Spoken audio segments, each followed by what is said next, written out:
There's a fine line between confidence and arrogance, and in this courtroom, that line is about to shatter. Meet Derek Langford, a self-proclaimed business genius who believes rules are for other people. He strides into the courtroom with a smirk that could slice glass, convinced that charm and swagger will win him the day. In his mind, evidence is just an inconvenience, a detail he can talk his way around. His opponent? A quiet, soft-spoken contractor named Mariah Torres, a woman he underpaid, overworked, and then accused of incompetence when she demanded what she was owed. Derek laughed when the summons arrived. He told his lawyer, "Relax, I've talked my way out of worse." But this isn't a boardroom or a bar room. This is a courtroom. Her courtroom. And at the bench sits an experienced female judge, silver hair gleaming under the harsh fluorescent lights, her eyes sharper than any lawyer's tongue. She doesn't raise her voice. She doesn't need to. She's seen every kind of arrogance there is, and she knows exactly how to dismantle it. When Derek starts talking, the room leans in. Every word he says digs the hole deeper. And when the judge finally leans forward, her gavel hovering over the bench, her voice cuts through the silence. "Mr. Langford, arrogance doesn't win here. Evidence does." That's when Derek realizes, too late, that this time, charm won't save him. The morning sunlight bled through the blinds of a small downtown courtroom, washing the polished oak benches in pale gold. The air buzzed faintly with the murmur of spectators, a mix of curiosity, boredom, and the occasional whisper of gossip. You could feel it, that quiet tension that always hovered before the start of something big. At the center of it all sat Derek Langford, mid-30s, sharp suit, sharp jaw, sharper arrogance. The kind of man who thought his reflection deserved applause. He was the kind of guy who never heard the word no without thinking the speaker was simply mistaken. He leaned back in his chair, arm draped over the side like he owned the place. To his left sat his attorney, a nervous man who already regretted the retainer. Derek didn't notice. He was too busy rehearsing the smirk he planned to give the judge. Across the aisle, Mariah Torres clutched a worn manila folder to her chest. She wasn't glamorous or rich. She was a small business owner, the kind who built everything from scratch, who worked with her hands, who believed a promise was as binding as a contract. Her dark curls framed tired eyes, but her gaze didn't waver. Derek had hired her to remodel one of his downtown properties, a boutique cafe that was supposed to open in 6 weeks. But when she asked for payment after months of work, Derek said she'd botched the job. He withheld her final check, claimed she'd breached the contract, and, in his own words, taught her a lesson about professionalism. That lesson was now a lawsuit. As the bailiff called for order, the door at the back of the courtroom opened. The sound of heels echoed, deliberate, steady, commanding. The chatter died instantly. An experienced female judge, silver hair pulled neatly back, took her seat behind the bench. Her eyes scanned the room. Not rushed, not impatient, just aware. Like she already knew who was lying before anyone spoke. "Good morning," she said, voice calm but crisp. "Let's begin." Derek straightened, flashing a grin. The judge didn't notice. Or maybe she just didn't care. Mariah glanced down at her folder again. Inside were receipts, photos, and texts. Every late payment, every change order, every message where Derek promised, "Don't worry, I'll take care of it." This was her first time in court. For Derek, it was a performance. For her, it was survival. The judge began, "Ms. Torres, you're the plaintiff. You may start." Mariah stood, her voice trembling slightly. "Your Honor, I was contracted to renovate Mr. Langford's commercial property, the Café Verve on Main. I completed the work as agreed, but he refused to pay the final invoice. Did you provide documentation?" "Yes, ma'am. Right here." She handed the folder to the bailiff, who delivered it to the bench. The judge flipped through the pages, her face unreadable. "Thank you, Mr. Langford, your response?" Derek stood with a swagger that practically announced, "Watch this." "Your Honor," he began smoothly, "I appreciate the court's time. Unfortunately, Ms. Torres didn't meet professional standards. Her work caused delays and cost overruns. I had to bring in another contractor to fix her mistakes." The judge raised an eyebrow. "Do you have documentation for that?" Derek smiled. "Not at the moment, but I assure you—" "Mr. Langford," she interrupted, her tone sharp enough to make him pause. "In this courtroom, assurance doesn't count as evidence." Laughter rippled faintly from the back row. Derek's grin faltered. Mariah exhaled quietly. It was the first time in months someone had spoken to him that way. Derek's attorney cleared his throat nervously. Your Honor, my client simply meant... The judge lifted a hand. He's capable of speaking for himself. I'd like to hear from him directly. That was all the invitation Derek needed. He launched into a monologue about his reputation, his high expectations, the unprofessionalism of small contractors. He dropped words like premium and standard, the way other people dropped crumbs. Mariah stood silently, letting him talk. But the judge's eyes narrowed the longer he did. When he finished, the room was heavy with tension. The judge leaned forward slightly. Mr. Langford, may I remind you that this is not a business pitch. It's a courtroom. Let's focus on facts, he forced a laugh. Of course, Your Honor. I'm just saying, I run multiple properties. I'm used to excellence. When I pay someone, I expect to receive the work you contracted for, she interrupted. Which, according to the photos and receipts, you did. Derek blinked. Excuse me? She held up a photo. The finished cafe, spotless and modern, every inch pristine. Is this your property? Yes. And this is the work Ms. Torres completed? Yes, but... The judge raised her hand again. No buts, just answers. Mariah's heart pounded. For the first time, she felt like someone was actually listening. The judge looked back at Derek. You claim her work was substandard. I see no formal inspection report, no written complaint, no secondary contract with another company. What I do see are text messages from you praising her progress, and then, after completion, refusing to pay. Derek shifted uncomfortably. I was being polite in those texts. I didn't want to be rude. The judge tilted her head.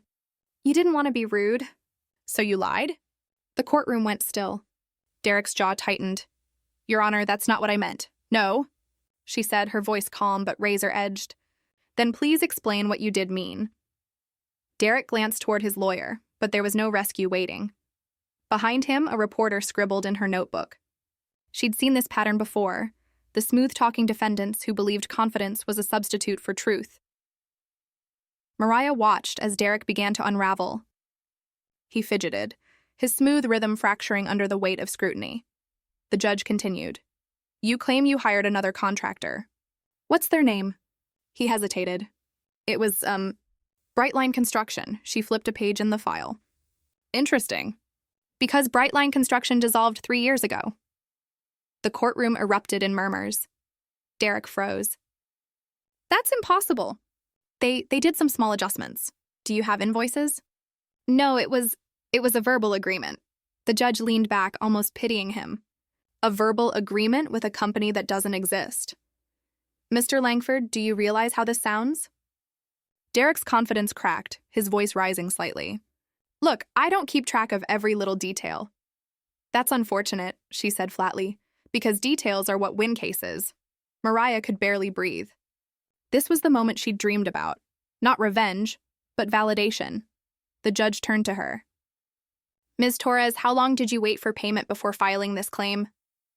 4 months, Your Honor. And in that time, did Mr. Langford make any effort to resolve it? Mariah shook her head. No, he ignored my messages. His assistant told me to take the loss and move on. The judge nodded slowly, then looked back at Derek. Mr. Langford, ignoring financial obligations isn't a negotiation strategy. It's negligence, Derek's face flushed. Your Honor, with all due respect... Stop, she said, voice firm but controlled. You don't get to lecture me about respect while withholding payment from someone who did honest work. A heavy silence filled the room. Even Derek's lawyer sat back, lips pressed tightly together. The judge took a breath, glancing through the documents once more. Ms. Torres, your records are clear and consistent. The work was completed, the property is functional, and there is no evidence of breach on your part. She set the folder down gently. Mr. Langford, your defense lacks substantiation. You presented no receipts, no witnesses, and no verifiable evidence of substandard work.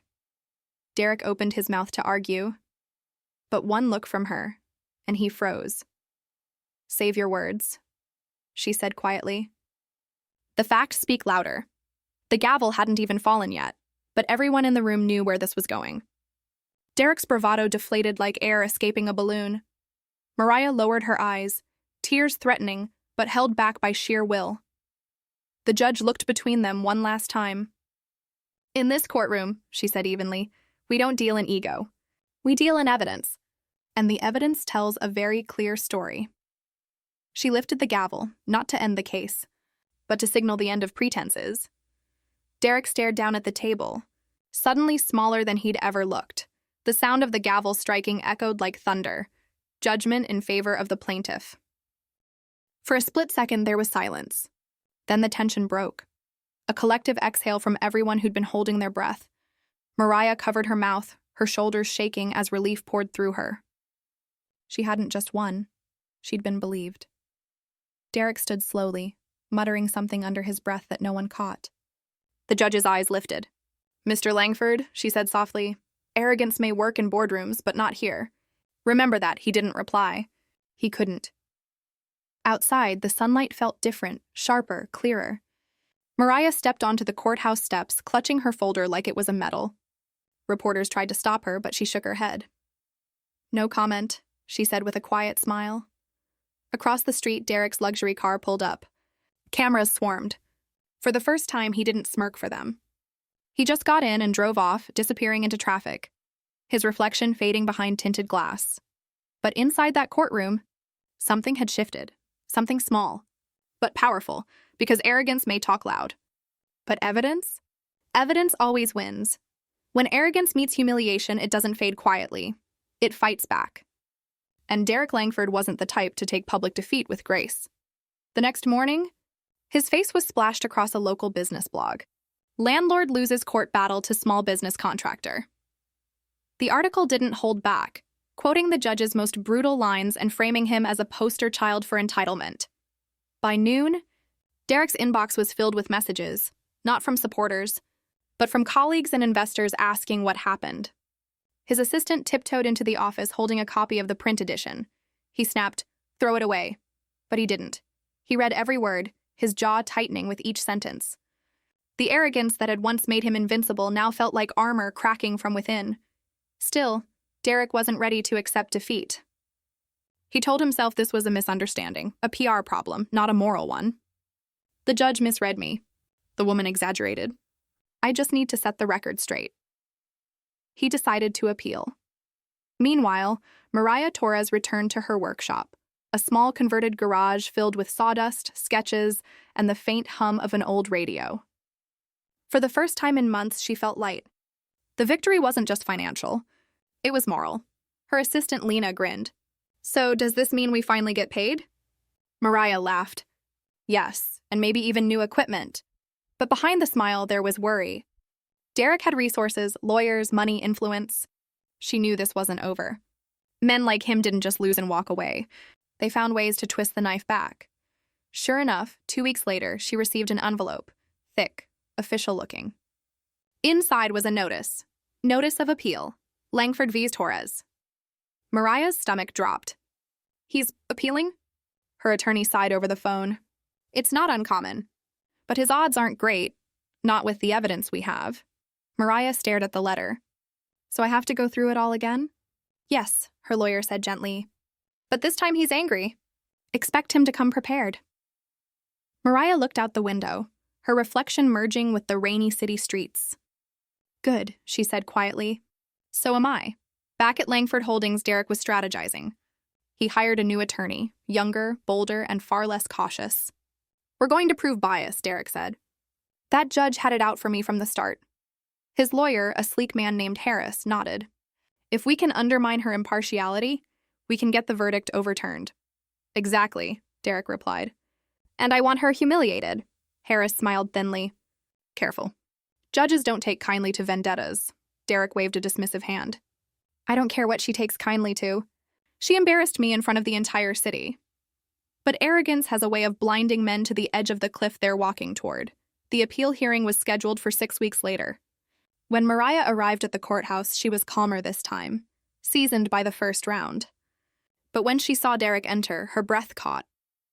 He looked different, sharper suit, colder eyes, every move rehearsed. He didn't glance at her once. When the judge entered, the same experienced female judge, the courtroom shifted. Everyone had expected a different arbiter for the appeal. But fate, it seemed, enjoyed irony. Derek's smirk flickered. "You've got to be kidding me," he muttered under his breath. The judge looked directly at him. "Mr. Langford, I see we meet again." His attorney started to stand. "Your Honor, we request recusal." The judge cut him off smoothly. "Denied. This appeal challenges my prior ruling, which was made on the record with full transparency. Unless you have evidence of bias," Harris hesitated, "we intend to show a pattern of prejudice." "Then you'll have your chance," she said, voice steady. "Let's proceed." The tension in the room could have been cut with a knife. Derek leaned toward his attorney. "Stick to the plan," he whispered. Harris nodded. "Understood." He stood and began. "Your Honor, my client was subjected to a hostile tone during his initial hearing. We believe the court failed to consider mitigating circumstances regarding the contractual dispute." The judge remained composed. "Proceed with specifics." Harris flicked through his papers. Ms. Torres's records, while detailed, lacked verification from an independent inspector. Mr. Langford was denied the opportunity to bring witnesses due to time constraints. Mariah frowned. That wasn't true.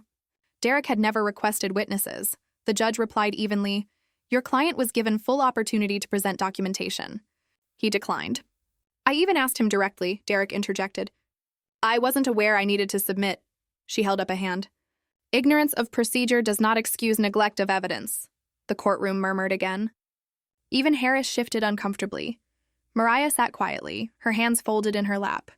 She'd expected this to feel like déjà vu, another performance of the same story. But this time something had changed. Derek wasn't just defending himself.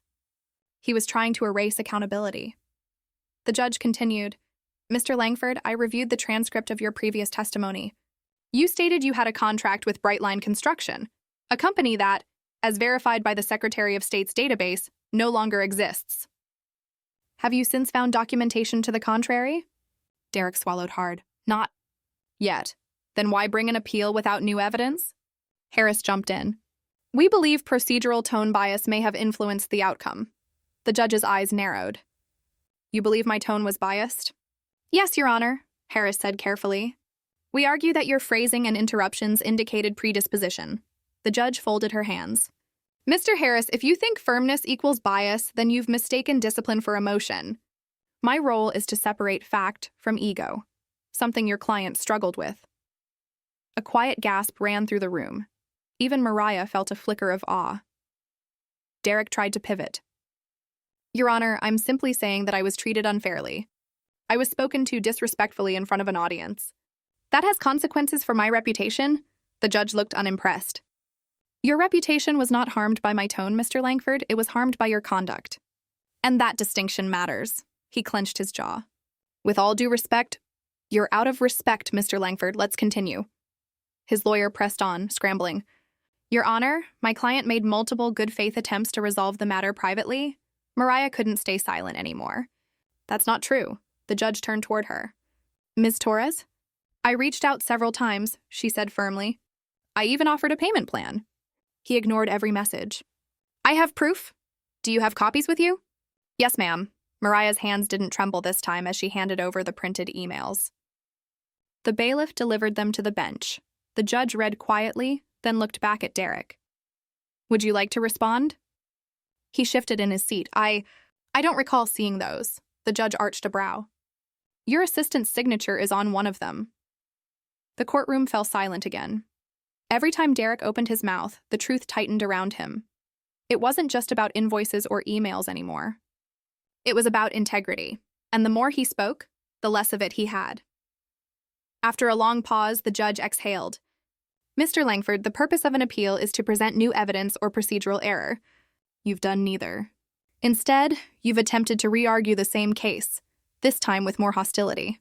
Derek looked up sharply. "Hostility?" "I'm defending myself." "No," she said evenly. "You're attacking accountability." The words hung heavy in the air.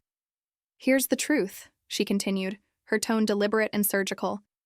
"Arrogance isn't confidence, it's fear wearing a tuxedo. And fear has no place in my courtroom." The audience went dead silent. Derek's expression faltered, just for a moment, as though she'd peeled back something raw. Mariah watched, her heart pounding. For the first time, she didn't see Derek as an enemy, just a man trapped by his own pride. The judge's ruling was swift and merciless. Appeal denied. The previous judgment stands. Mr. Langford is ordered to pay all court fees, plus additional penalties for filing a frivolous appeal. The gavel came down, sharp, final, decisive. Derek froze in disbelief. His attorney whispered something, but he wasn't listening. The entire courtroom watched as the color drained from his face. The judge stood. "We're done here." Then, almost softly, she added, "Mr. Langford, you can buy influence but not integrity. Remember that before your next investment." She exited the bench, robes trailing like the shadow of justice itself. Outside, reporters waited again.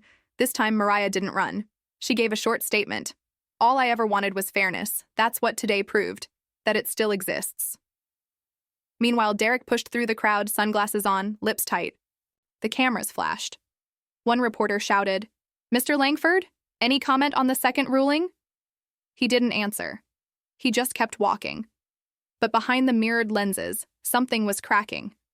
The mask he'd worn for years, the untouchable man, the self-made success, was beginning to crumble. That night, Derek sat alone in his penthouse. The lights of the city stretched out beneath him like veins of gold, distant, unreachable. He poured himself a drink and stared at the court order sitting on the counter.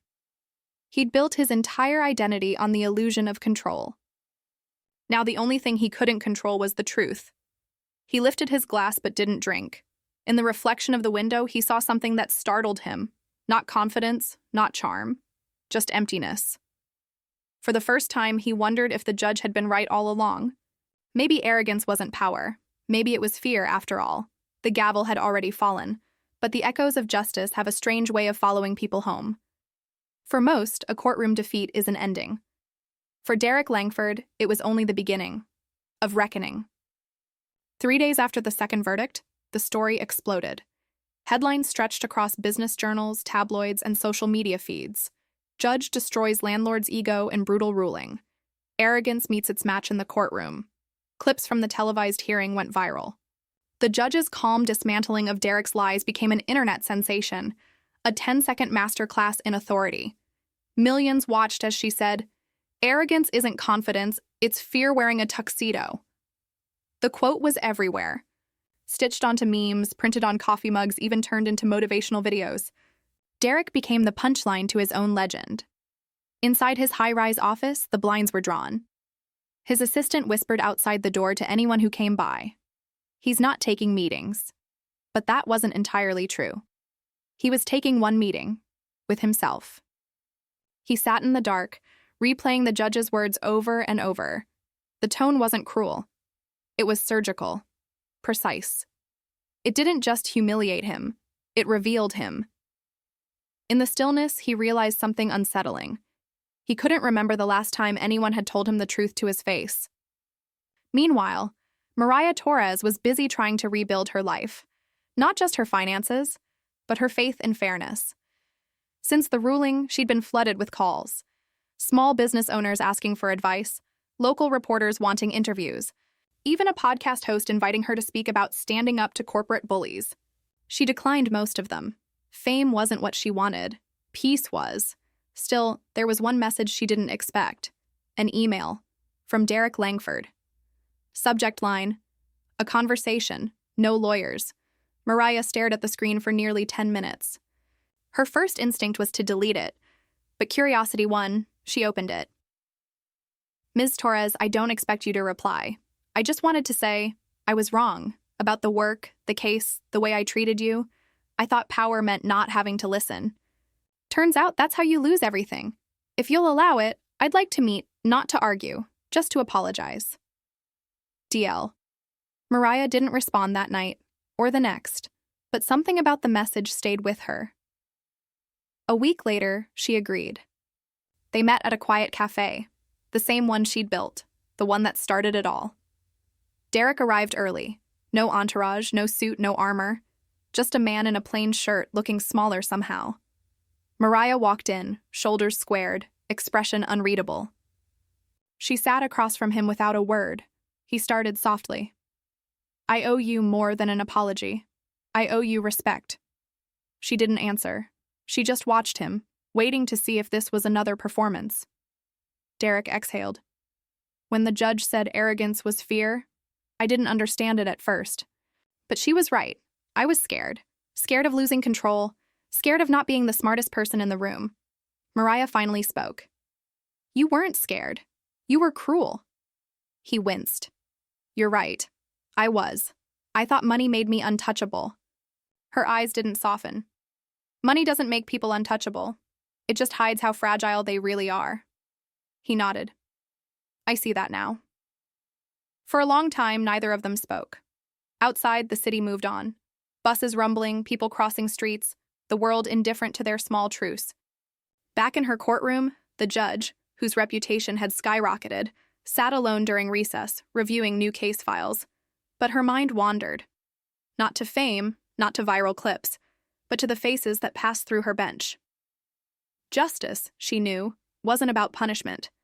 It was about balance, teaching the arrogant humility, protecting the honest from despair. Her clerk entered quietly. Judge Briggs, the afternoon docket is ready. She looked up, smiled faintly. Thank you. The young clerk hesitated. Ma'am, that Langford case? It's everywhere. People are calling you a hero. Briggs shook her head gently. Heroes fix what's broken.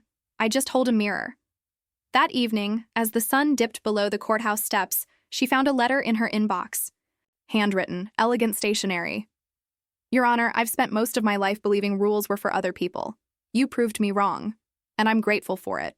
You didn't just judge me. You saved me from myself. Derek Langford. She read it twice, then folded it carefully into her desk drawer. Some lessons, she thought, were more valuable than any verdict, but not everyone saw Derek's transformation as redemption. In the world of business, weakness is blood in the water. Former partners began distancing themselves. One investor pulled out entirely. A rival company tried to acquire his firm at half its value. The man who once commanded boardrooms now struggled to hold onto credibility. And yet, for the first time, Derek didn't lash out. He didn't fight the narrative. He took a step back. Sold off a few properties. Quietly paid the debts he owed, not just to Mariah, but to several others he'd wronged. It wasn't redemption yet, but it was repentance. Mariah watched from afar, unsure what to make of it. Lena, her assistant, joked, "Guess you broke the ego off him." Mariah smiled. "No, life did." Then she turned serious. "I don't hate him anymore. I just hope he learns something from all this." Lena tilted her head. "You think people like that can really change?" Mariah glanced toward the cafe window where Derek's former billboard, once boasting his company's slogan, "Excellence without limits," had been replaced by something new. "Accountability matters." She smiled faintly. Maybe. Weeks later, the courthouse hosted a charity gala, an event celebrating community justice initiatives. Judge Briggs was the keynote speaker. Her address was simple, powerful, and deeply human. Justice, she said, is not about victory. It's about clarity. When truth walks into a room, arrogance leaves, whether it wants to or not. Every judgment we pass should do one thing: remind people that integrity is not optional. The audience erupted in applause. But in the back row sat a man listening quietly. No cameras, no entourage, no arrogance. Derek Langford. When the applause died down, he waited until the crowd thinned and approached the judge. She noticed him immediately. "Mr. Langford," she said softly, "you look different." "I am," he admitted. "I wanted to thank you." "For embarrassing you?" she teased lightly. "For saving me," he replied. "You didn't have to be that honest, but you were." Her smile was faint but genuine. "I don't do it for everyone, just the ones who need to hear it." He chuckled. "Guess I was one of them." "You were," she said, voice steady. "And now you have to decide what to do with the truth you've been given." He nodded slowly. "I already have." Later that week, Derek called Mariah again, not to apologize this time, but to propose something. "I want to invest in small contractors," he said. "The kind of businesses I used to take advantage of. You'd know who deserves it." Mariah was silent for a long moment. "Are you asking me to trust you?" "No," he said quietly. "I'm asking you to help me earn it." She didn't answer right away, but she didn't hang up either. Justice had done what it was meant to do, not destroy, but reshape. The courtroom had ended the case, but the verdict had started something much deeper. Arrogance had met its match in evidence, and evidence had given birth to humility. That night, the judge closed her chambers, walking past the empty rows of benches. Her gavel sat quietly on the bench, the same one that had silenced a millionaire and restored a worker's dignity. She ran a finger along its handle, whispering to herself, "Arrogance never learns easily, but truth always teaches." Then she turned off the light. The courtroom may close its doors, but justice never sleeps. Sometimes the loudest verdicts aren't written in ink or delivered by a gavel. They unfold quietly, in the way people change when no one's watching. Months passed. Seasons turned. The story that had once dominated headlines began to fade from the public eye. But for the people at its center, the judge, the contractor, and the man who'd learned the hard way that arrogance doesn't win, the echoes lingered. 6 months. Later, Mariah Torres stood in front of the same cafe she'd built with her own 2 hands.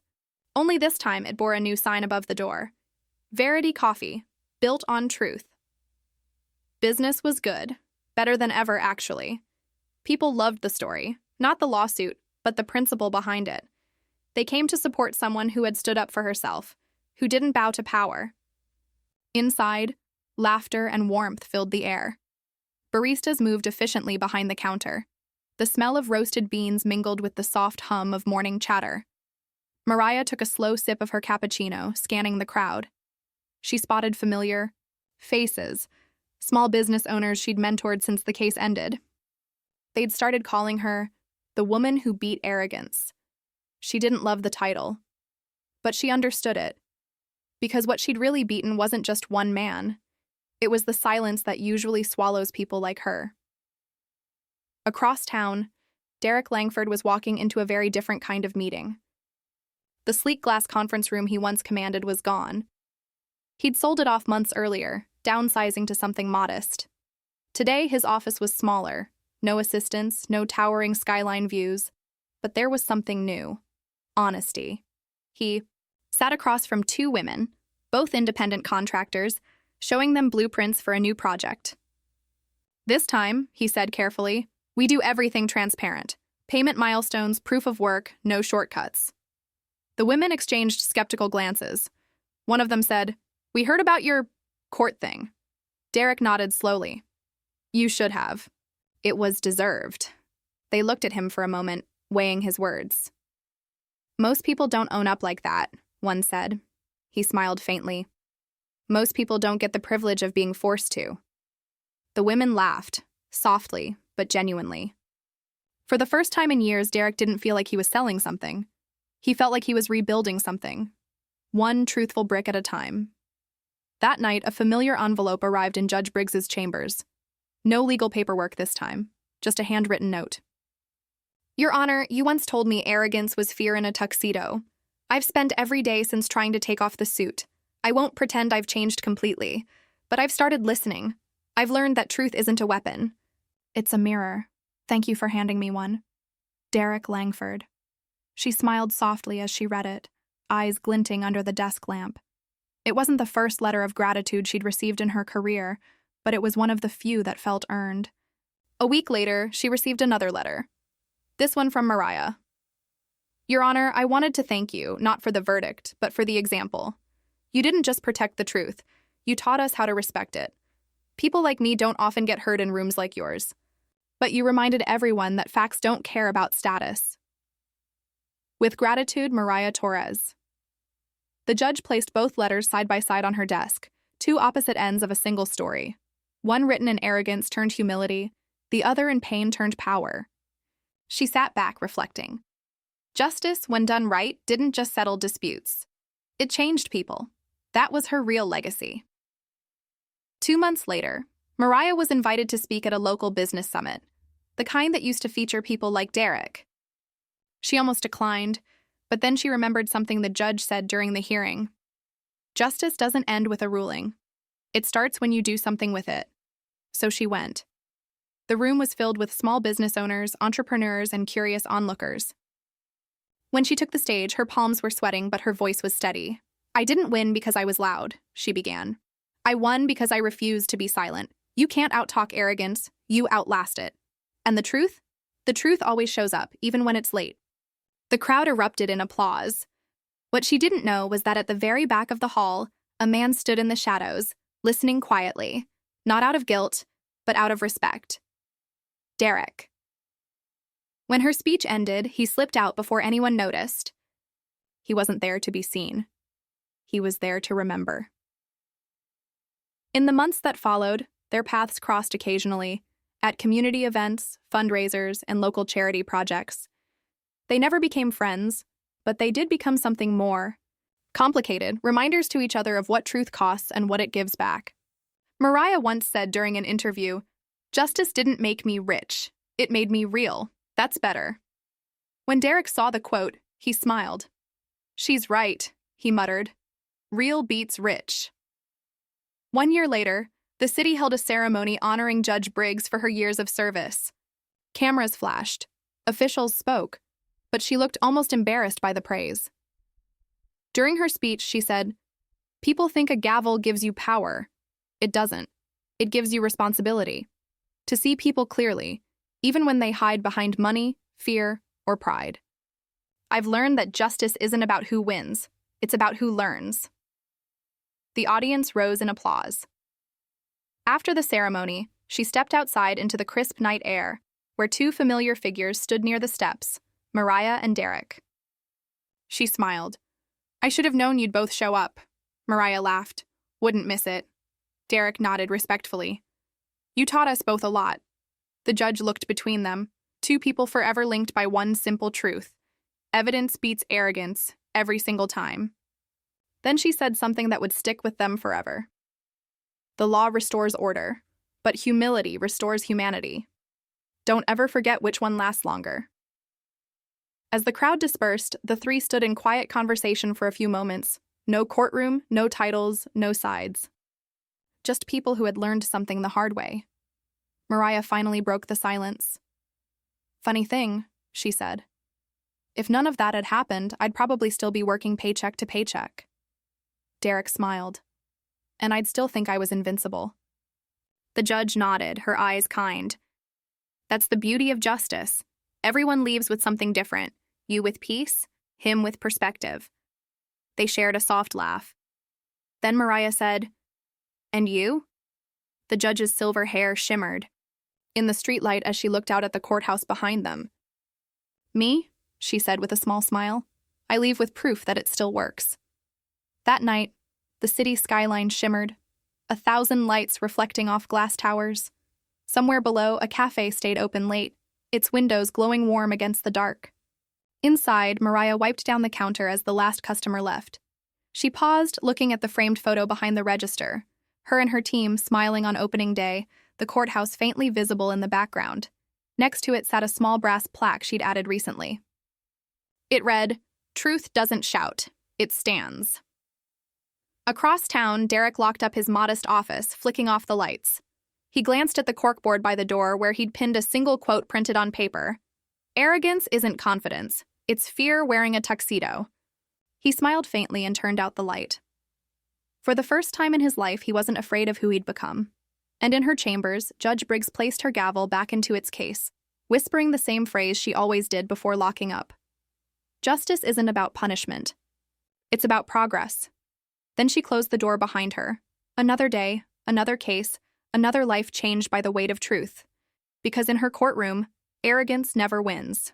Evidence always does. And sometimes, if you're lucky, truth gives you a second chance.